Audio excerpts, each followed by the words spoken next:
we go back to spirituality, right? You just touched a biblical principle, is a law. And the law says, wherever you give, you receive. Yeah. And that's the thing, by just giving unconditionally and giving away your very expensive course that took you thousands and thousands of dollars to build. Yes. You're giving away that value. Now you're getting that value in return. Isn't that amazing? And that's how the world works, by the way. Go ahead and get mad, get angry, and give crap to enough people. You'll see how your life will turn around. It's going to become horrible.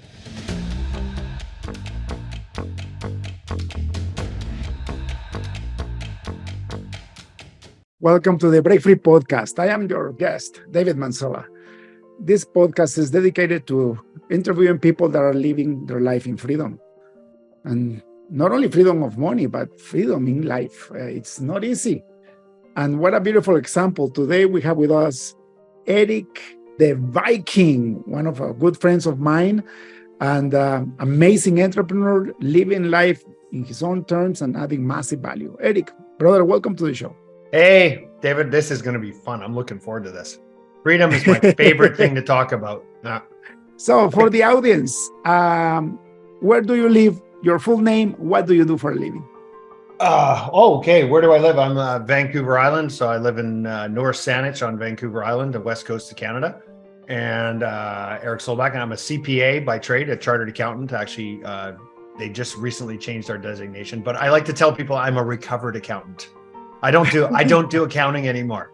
So I did that. I did accounting for 26 years and I broke free from that and sold my accounting practice, and then had a bunch of business owners ask me how I did it, how I managed to do that. And then I ended up falling in and doing some coaching. And now next thing I know, I wrote a book for the accountants called The Accountant Success Formula, Freeing Today's Accountant from an Oppressive Business Model. So again, excellent. And I call the Accountant Success Formula The Path to Freedom. Again, that's why you and I resonate so well together. This is another one. I like this. The Accountant Success Formula is the path to freedom. You know that. Beautiful. And so showing accountants so what I do now is I coach accounting firms, showing them how to change their business model. I said the reason why they're not making the money they want, and it's interesting because you and I met through Strategic Coach, obviously with Dan. And so the reason why I've been talking about this for years, but I didn't know Dan had this. I always been talking about three freedoms: is money, clients, and time. To the accountants, it's like you need to make the right kind of money, work with the right kind of clients, and have enough free time on your hands. Well, of course, and then when we come into Strategic Coach and Dan's talking about client, he goes money, relationships, time, and purpose. I'm like, okay, well, that makes it rings so true with me. But with the accountants, you can't even talk to them about the purpose in life or what they want. They're too busy head down and freaking out and trying to get things done. And once I show them that the problem it's not their fault, it's the business model that's the problem. And as soon as they take control of their business model, they can take back control of their life. So that's what that's my hook at the end of every video I do. In my weekly videos, I say, when you take back control of your business model, you can take back control of your life. And so that's what I do. I do it on my own terms. That's awesome, man. Yeah, it's funny because now I'm working on 7 freedoms. And they're very similar to Dan's, but after interviewing over 120 successful multimillionaire entrepreneurs like you, I have come to realize that there is even more than those 4. Okay, but I'm not going to talk about that because this is about you. No, you can't. No, you can't hang the listeners on this, and you can't hang me on that. What are the 7 freedoms? Talk to me. Come on. Sure. I'm still working on it, but we are talking about freedom of contribution. Oh, yeah. Freedom of faith. Mm-hmm. And we are talking most importantly about, it's not really purpose, because when you have everything together, what you realize is freedom of identity. So realizing that your life path changes, and noticing that change gives you the ultimate freedom. Because my freedom, like my purpose or my life path 20 years ago wasn't the same as now. So constantly reviewing whether the Lord is asking you to change your life path is part of your freedom. Okay. So can we just grab onto that for a second? Because you said something incredibly beautiful there that is so true. You said freedom of identity, right? But it's constantly changing. Where the freedom happens is when you do not attach yourself to one identity, because attachment is the source of suffering. That is what causes suffering in your brain, is when you attach your identity to some idea, and that sets you up for suffering, right? And so when you talk about the freedom of identity, which is, if you realize that you're actually not this body, you're not this mind, you're actually connected to the spirit, that is ultimate freedom. So it's almost freedom from identity, if anything, right? If you know what I mean, like, if you're not attaching to it. Yeah. See, you even said it more beautiful than me, because it's a work in progress. Yeah, I love it. No, but I mean, that's like ultimately. So if we go now to come back around for myself, like, I had worked in the accounting world for like 18 years. I slogged it out thinking my identity was Erik, the chartered accountant. And I was taught by the regiment that here's your chime sheet, and mark every 6 minutes is a 0.1. And so every day I was a slave to this 0.1, and I'm writing it down. And then I studied hard to become a professional. And then I studied hard to get into the accounting school. Then you study hard to become an accountant. Then you work even harder so you can become a partner. And every tier became more and more stressful. Looking back on it, is because it was all built upon that if I didn't pass, and I failed my first final exam, and it decimated me because I had attached my identity to this concept of Erik being the professional accountant. But when I look back on it, and so it went all the way 18 years of grinding it out, when my partnership collapsed, it completely collapsed. My partners kicked me out of the partnership, and I was left on the street going, now who am I? Now what do I do? Like, what do I do now? And it's like my whole world collapsed on itself. And then I went, well, I'm going to start up a new business. And that was the day I first became an entrepreneur. Was that the best thing that they ever did? Was the accounting firm partnership breaking. It broke not only the business, so I had to create a different business altogether, but it shattered my attachment to my idea of who I was. And so from that point forward, and that, like, at the end of that spear I'm talking about, is like my alcoholism hit the trigger, and I ended up going into rehab, and I completely surrendered, and I've been sober ever since. I've been 15 years sober now. And from that point forward, that's where everything took off, right? So, but see how important that is. By the way, drug addiction is only a way to numb the pain. That's a solution, right? Drinking, it's a solution, right? Any addiction is a crappy solution, because it actually ultimately you die and you lose all your loved ones. But it's just a way to numb the pain. I had an amazing psychiatrist with me. I did 2 episodes with him because he explains it in such a beautiful way. So I highly recommend you go back and see that. But talking about the identity, it's especially hard for entrepreneurs, because it's so hard to build a business and to make it profitable. And all of a sudden you decide to sell it, or you go bankrupt, or you just decide to close it because you had enough, and then you lose your identity because you thought you were your business. Yes. I was watching a movie on the weekend, and it's about this guy that works for this company all his life. And then his wife dies, because they're older now. And then 6 months later, he gets forced retirement. So he tried to kill himself 4 times. Why? Because his identity was in his job, in the company he worked for. Yeah. That's why when I'm saying freedom of identity is the ultimate freedom, because when you really know, so I'm a believer, so when you really know who you are in Christ, and you realize that you are a spirit, like you said, that has a soul that lives in a body. And if you can recognize the 3 layers, then there's no problem. You know why the billionaires kill themselves when there is a stock market crash? Because they lose most of their money. But if you see how much money they had left after they lose it all, they probably had $10 million left. But for them, that was calamity. And because their identity was the money they had, they killed themselves. Because it's the ultimate lie. Well, it's so if you go, so the other thing too, like I am an avid reader and study of all the spiritual teachings, and they all say the same thing. So if you go to the Buddha says life is suffering.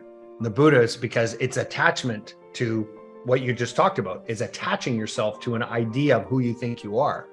But then all of a sudden that disappears, and it's like you die a little death because you've attached yourself to something that's not you. So anytime we attach ourselves to something and say, that's me, well, everything that we see on this plane here is temporary.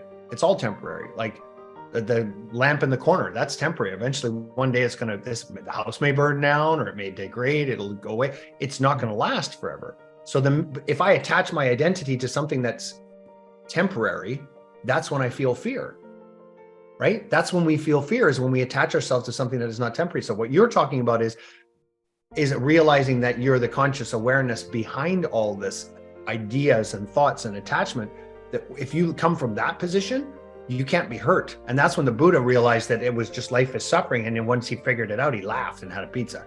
That's what I say, right? You see the smiling Buddha. He's like, oh, when Siddhartha became enlightened, what did he do? Oh, he said, let's get some food. Because he'd been sitting there not eating for a while. He's like, let's go get some food. Like, come on. And yeah, it's, and in my faith, the main difference is what happens after this lifetime, right? Einstein said that energy cannot be created or destroyed. It can only be transformed. So if you believe in science, in that part of science, you realize that you go forever.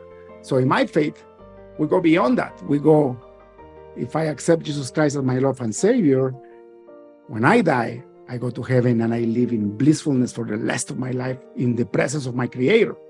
Why do I say that? Because that's also part of your identity, right? A lot of people have this mindset that they can come back to this world and many, many times. And I'm thinking, one time is hard enough. I never want to come back. I want to have. So for me, it's funny because this is a business podcast. It's not a spiritual podcast, but think about it. For me, I have it very clear. I come to this world and I forget that God created me so I can have the choice to choose good or evil. And I'm presented with both, right?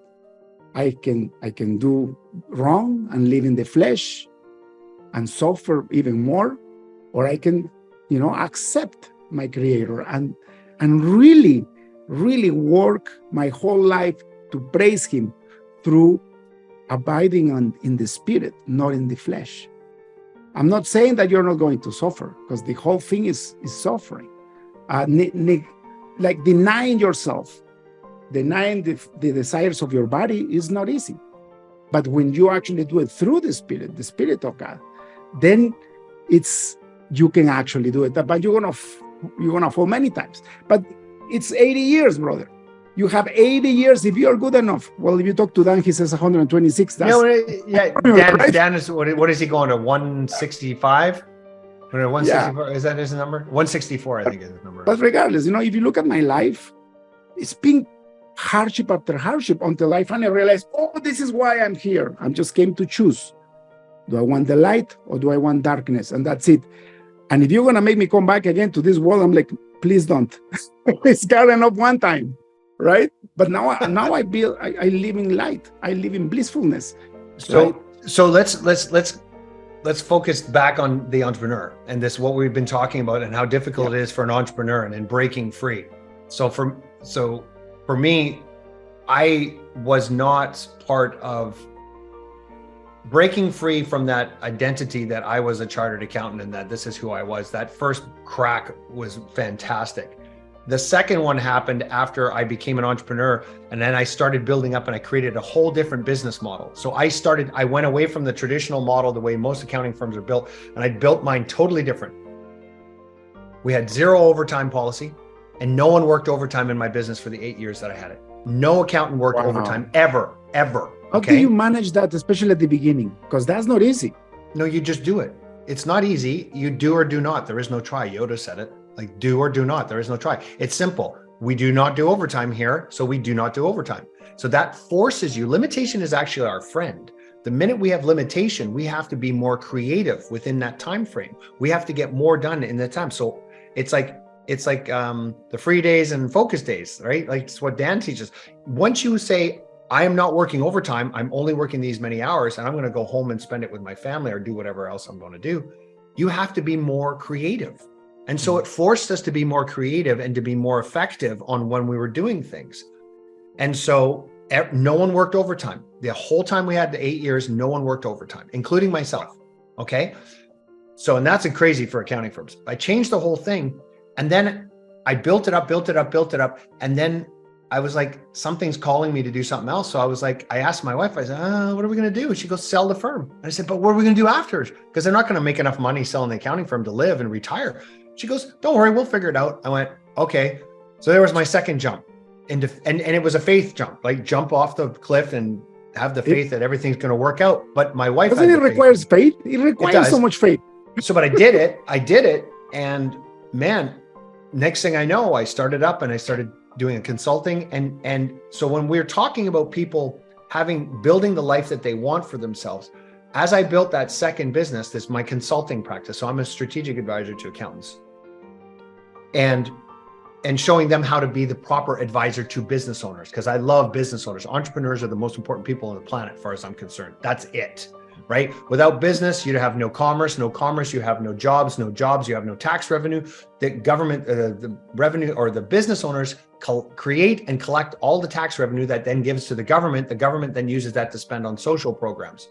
Okay. So if you don't have business creating that whole chain of events, you have nothing. You don't have society. So why don't we take care of them first? So for me, business owners, entrepreneurs are the most important people on the planet. So through accountants, I help them do that work. And that to me, I said, okay, but how am I going to build that model? Well, I'm like, okay, well, again, limitation is my friend. I do my coaching calls between 11 o'clock and 3 o'clock on Tuesdays and Thursdays. That's it. That's my coaching calls. And my coaching clients, they get access to my Calendly. They can book those times in there and there. Outside of that, no, that's when I'm time. And so, I was looking at how many free days I have in the year, and the whole plan for me, on my queue. What am I looking here?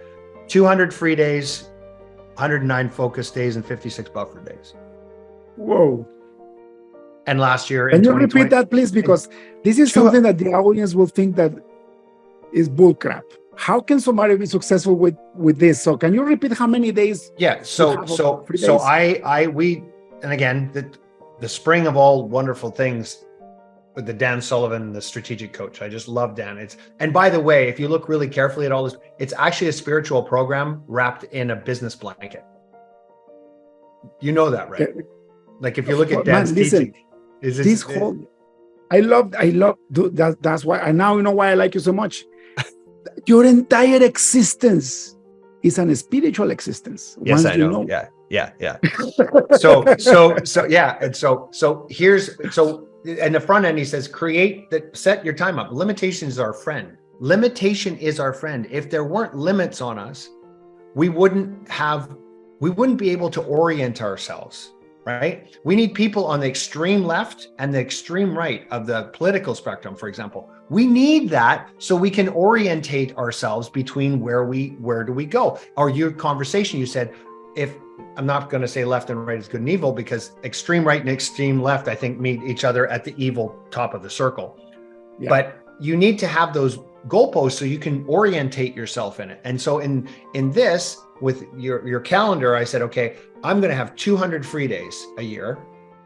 I'm going to have 109 focus days. And those are the days that I'm focusing and making money. And then 56 buffer days, which is those days to clean up messes and the rest of it. And in 2022, I hit that. I hit that. And it's just a matter of, well, but there's like, how did you do that? I said, you just do it. No, but how did you do it? No, you just do it. You just don't work. But here's the kicker that I found, David, that is the interesting part. Not working takes an act of faith. You actually to take a free day and to say, this is my free day. I'm not going to work. I'm not going to look at emails. I'm going to rejuvenate. I'm going to focus on that. That takes faith that everything else is going to take care of itself, that it's all going to work itself out. Yeah. And so it's like the 8 hours a day, right? That also is like crazy, right?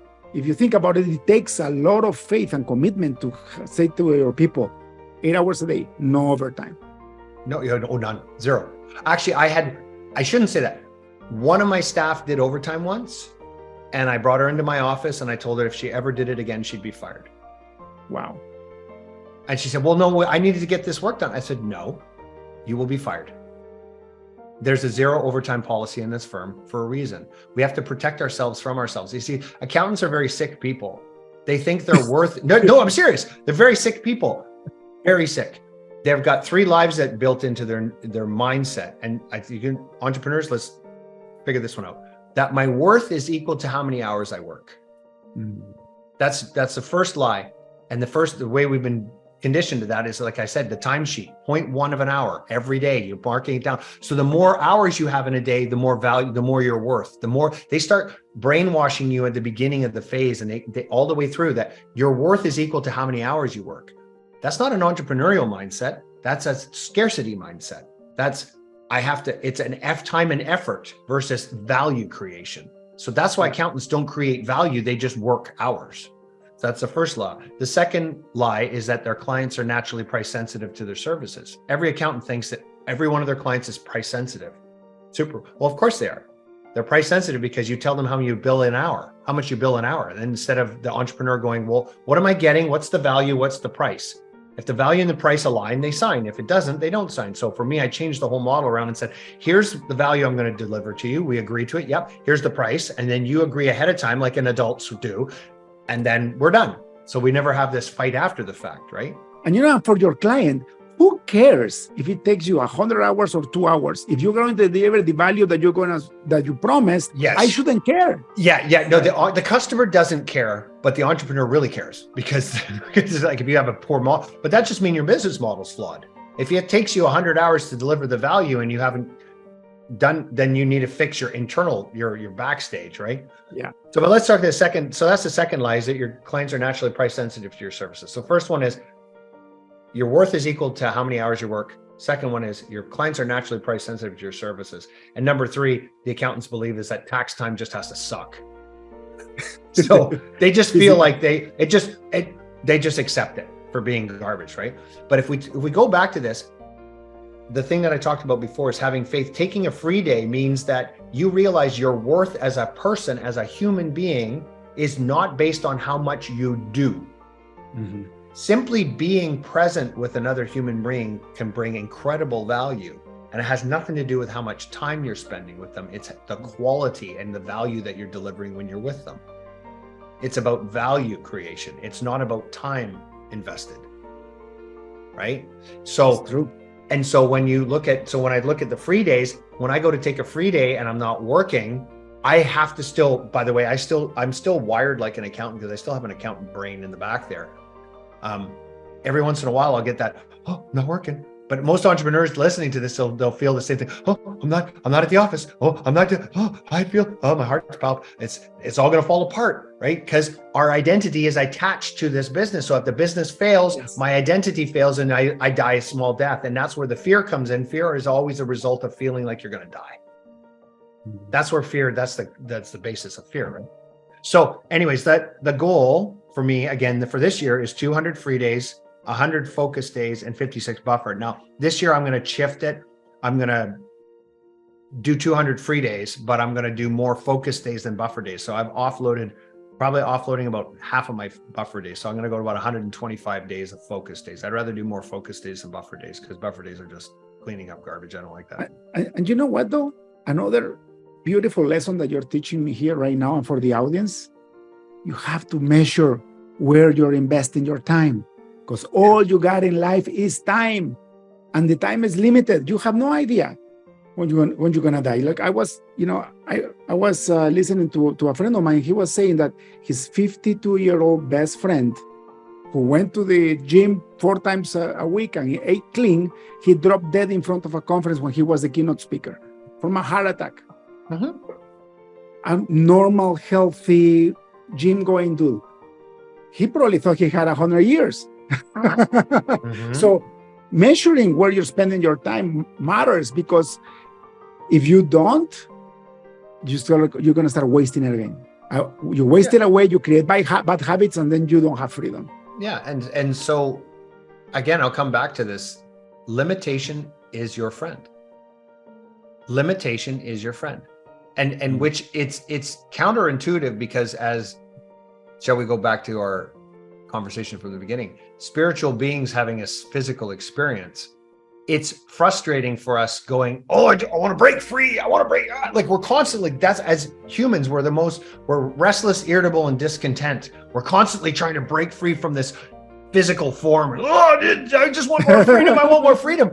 But if you can refocus the thinking around it and go, no, limitation's my friend. The fact that I only have this many hours in a day is actually for me, not against me. The universe is working for me, not against me. So if that limited time, it forces me to exercise the power of the gift that was given me, which is choice, which is something you said at the beginning too. I get to choose now. Now you get the choice. Limitation provides you the opportunity to choose. If everything was unlimited, you would not have a reason to choose. And so what would be the point? Well, that's why you have darkness and light, so you can choose, but you need to see both. How can you choose if you only have one choice? That's not a choice, right? No. Yeah. So that's deep. There you go. Every time I've seen you since I met you, you're so happy. You are so full of enthusiasm. I know there is hard times in business too. Can you share one like very, very hard time in your business life, and how do you get out of it? Oh yeah. I mean, here's the thing is I go through rough patches all the time. Like, I mean, I spent a lot of time putting into the program that I was doing, the Accountant Success Formula. And so you want to talk who's hard to sell to? Accountants. Like, they're brutal to sell to. I've spent a lot of investment time trying to find ways to get the message to them and get into, and then when I finally get in front of them, they don't want to change. They're stuck in their ways. And so I can honestly say that I've had part of my identity attached to this Accountant Success Formula program. And it was very difficult because it would fail. Like, and then I would spend a bunch of money on an advertising campaign. And like, I've spent a couple $100,000 on different campaigns with no return. Like, those aren't small numbers. So like, that's a couple $100,000. It's like, okay, that didn't work. And there's like, okay, how much do I keep doing it? And but something has happened in the last little while, David, that it's very poignant to talk about right now. I finally looked at the Accountant Success Formula, the program, and I made a decision about a couple weeks ago when I was sitting with my wife, and I'm just getting frustrated, and I went, you know what I'm going to do? I'm going to sell the company. So I'm going to sell the Accountant Success Formula. And instantly this weight came off my shoulders and went, poof. And I felt this freedom and this lightness. And I went, wow, it's because I think I had attached my identity to it again. Because it's almost happens. We repeat the process, right? It happens over and over again. And then all of a sudden I was like, no, I said to my wife, I said, well, I'm either going to sell it or I'll just turn it off. And she went, well, it's such a valuable, you got an online course. It's such a valuable course. Like you do the one-on-one, I do one-on-one coaching, and I also have a do-it-yourself model, like an online coaching program. And she says, it's so valuable. You should really do something with that. And I read something again, all the spring of great things, Dan Sullivan. It was a little quote that he had on LinkedIn. It said, if you only provide your solution to a handful of people, the market will react violently against you. I'm not paraphrasing it properly. And I had this aha moment. I went, oh, well, I'm going to give away the course for free. Wow. So what I've decided is that the online course that I have, the 9-module course, I sell it for $2,000 US, right? I'm giving it away for free. But I'm going to do it through collaborations. So I've talked to these other companies, and they're like, they have There's an online CPE formula company that does all like PD course hours for accountants. They've got a huge one. I said, you know what? For your clients, I'm going to give that to your clients for free. They can have it for free. And all of a sudden I'm having all these new collaborations. They're just showing up all over the place. And I'm like, no. I want them to look like a hero to their clients, to say, look we've made this strategic collaboration with Erik at the Accountant Success Formula. He's saying you can have his course for free. And I'm just like, I've got this new input of energy because I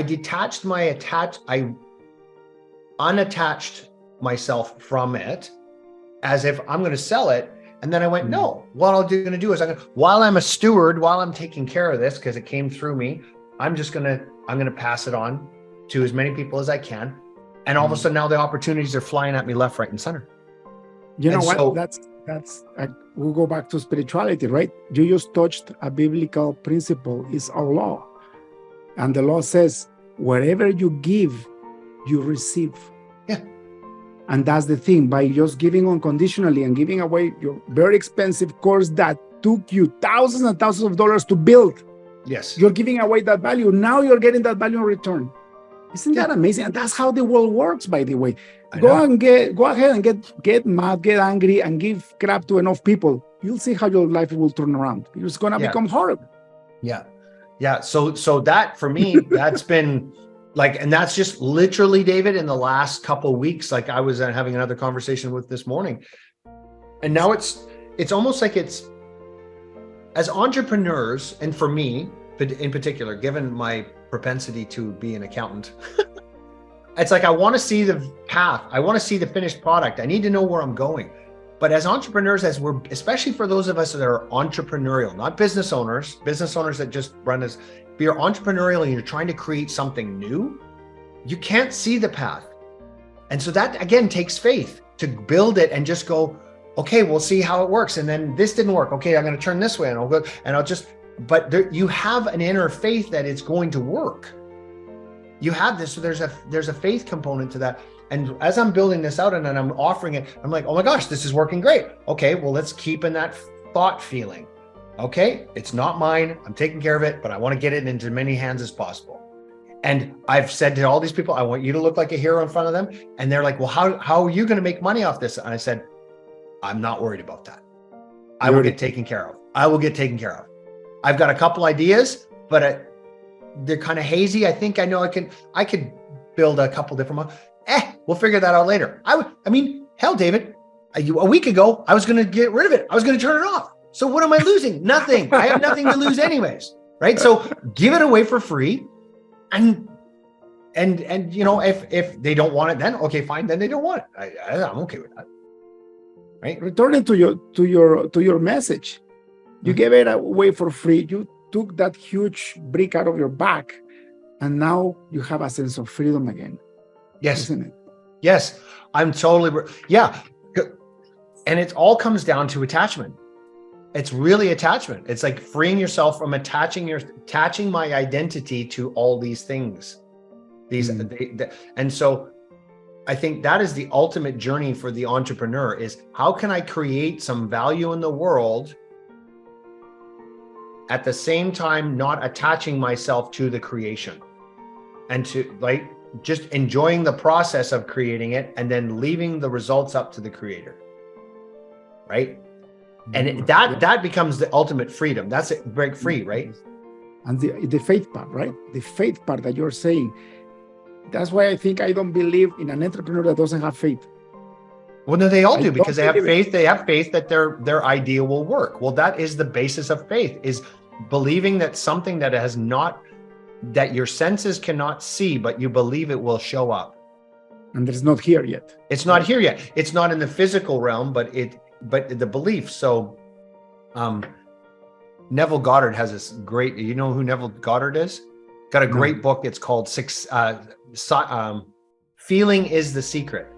Feeling is the Secret by Neville Goddard. Anybody out there, you can read that book. It's fantastic.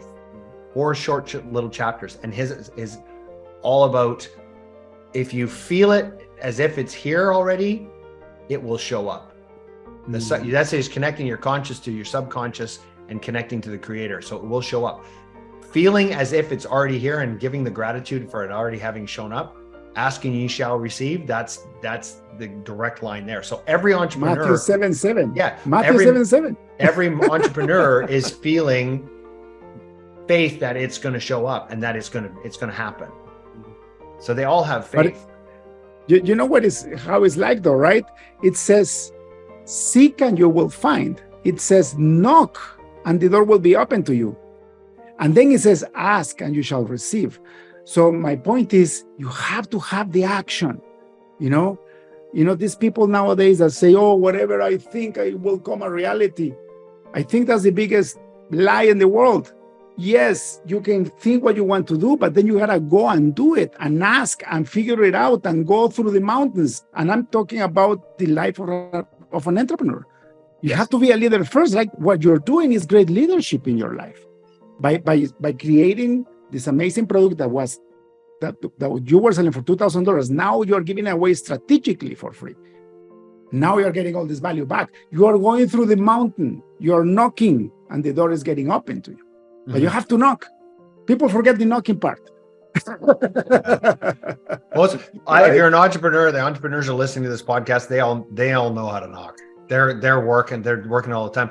I find for me that the hurdle ties back into the serenity prayer is grant me the serenity to accept the things I cannot change, the courage to change the things I can, and the wisdom to know the difference. It's when do you have the faith that it will work, and when do you put your boots on the ground and keep working? Because I find that's where the balance can get offshoot. So you're talking about people just sitting in the corner doing alms and staring at the sky and doing nothing, versus the entrepreneur who's working 24 hours a day, 7 days a week, crushing their soul to make this thing happen. I think those are two extremes that don't serve us. It's the middle way. Middle is the way, right? Someone else also said that, right? Middle is the way. So for me, it's always that balance. And I waver in and out. Sometimes I'm working too much and I'm like, well, I go back to my weekly planner. I'm like, well, no, that's a free day. If I'm off track, well, that brings me back, right? Now, don't you wish you had this wisdom when you were 25 years old? I say, yeah, What do you think I'm making this podcast? Yeah, I do that sometimes. I get into that sometimes and I go, man, imagine what I could have done if I had known that back then. But then I realized I wouldn't be who I am today if I hadn't experienced everything that I have so far to this point. So that's where my gratitude is that everything that I've experienced up to now was done for me, not to me. That's deep. And you know why it's deep? Because the only way to move forward in life, the only way to achieve the ultimate state of freedom is through failures, through problems. That's the only way. How can you learn if you don't? How can you learn to ride the bike? You can watch 10 YouTube videos if you don't know how to ride a bike. And you can get all the instructions in the world, but until you get yourself on that bike and start pedaling and fall many times, you will finally learn. You're completely right. I've fallen off lots of bikes. Right? Yeah. I keep falling. But for any of this, so any of your listeners and that are like, how do I break free? How do I make this work? And all the rest of it. Honestly, my experience is that it is a roller coaster, but it's always trying to come back to center. How do I come back to center? Where's the center? Where's the middle way? Where's the middle way? And it's always a motion. It's always moving. It'll never be centered. And then I've also find like once I can detach I think that would be if we had a theme for the whole podcast here, it would be detachment or non-attachment is the key to success.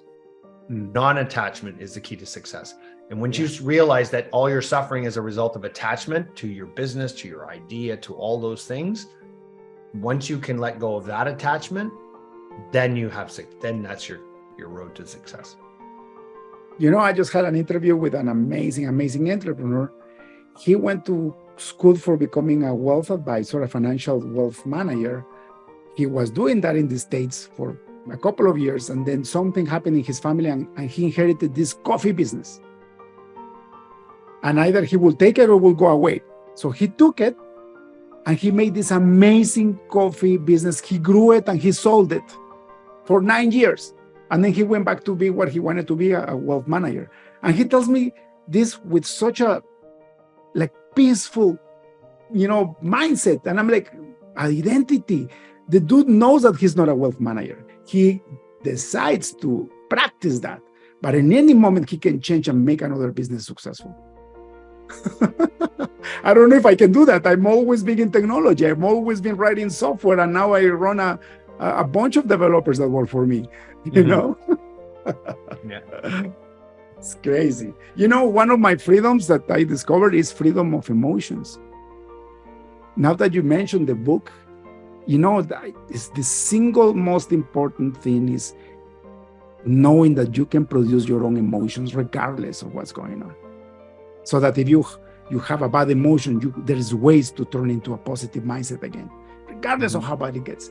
And if you allow yourself to actually let go and express your feelings, it's not about suppressing feelings. Express them in a way where you can actually cry your heart out, but have it time boxed back to your point of measuring your time, and then go back to the ring and keep fighting.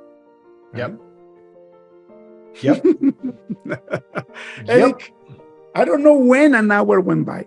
This is crazy. Thank you so much for being in the show, brother. It was I have a format of this. This is over 125 episodes now. And with you, it was all upside down. And that's why I don't ask questions previously, because this is what I want, this is spontaneous moments. It's beautiful. I want to respect your time. One last question before we finish the podcast. Yeah. If you had access to a billboard in front of the busiest highway on earth, what would you write in it? Life is a sandbox. Go play. Oh. That's amazing. It is. That's amazing. Erik, brother, thank you so much for your time. If people would like to find more about you, your services, how can they get in touch with you? Erik Solbakken, CPA.com. Yeah, that's where Beautiful. I'm at. And the Viking. Why the Viking? That's where I'm from. I'm Norwegian. Erik Solbakken. I was conceived in Norway, born in Canada. So I'm 100% Norwegian. Did the DNA test and all that. Yeah. So I'm a full Norwegian. Yeah. That's fantastic. Yeah. Erik, God bless you. Have a beautiful rest of the week and keep being free, my brother. Thank you, David. It's been great. Thank you. Cheers. That's all for today's episode of the Break Free Podcast. Head on over to iTunes and subscribe to the show. Starting your own business can be tough, but it doesn't have to be.